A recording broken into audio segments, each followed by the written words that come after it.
Siyempre malungkot honestly, kasi si Ate Guy hindi lang naman namin siya nakatrabaho bilang artista, talagang bilang nanay.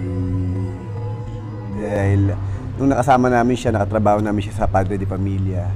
Mula nun kasi yung relationship nagdire-diretso naging magkaibigan kami, constant yung communication, nagbabalitaan kami pag nakikita kami sa mga awards night. Kaya kahapon nung nalaman namin, nagulat talaga kami. And then, syempre, lahat naman ng ito, alam mo yung sobra kami nagpapasalamat sa kanya, sa iniambag niya sa industriya natin. Alam mo yung napakalaki kasing contribution niya. Kung ano yung minamana namin ngayon, yung hanap buhay, yung trabahong meron kami, sila yung nagpasimula ng lahat ng to. Kaya,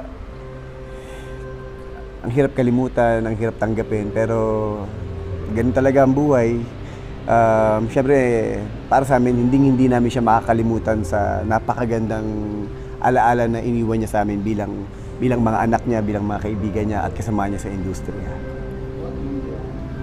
Siguro bukod po sa talent kasi ni Ate Guy, ang superstar natin, siguro yung mga lesson na binigay niya sa amin, yung mga kwentong i-share niya every time na nakikipag-usap siya sa amin, yun siguro yung maibabaon namin. And siguro kung gaano rin kami kalungkot, ganoon din kalungkot ang mga fans.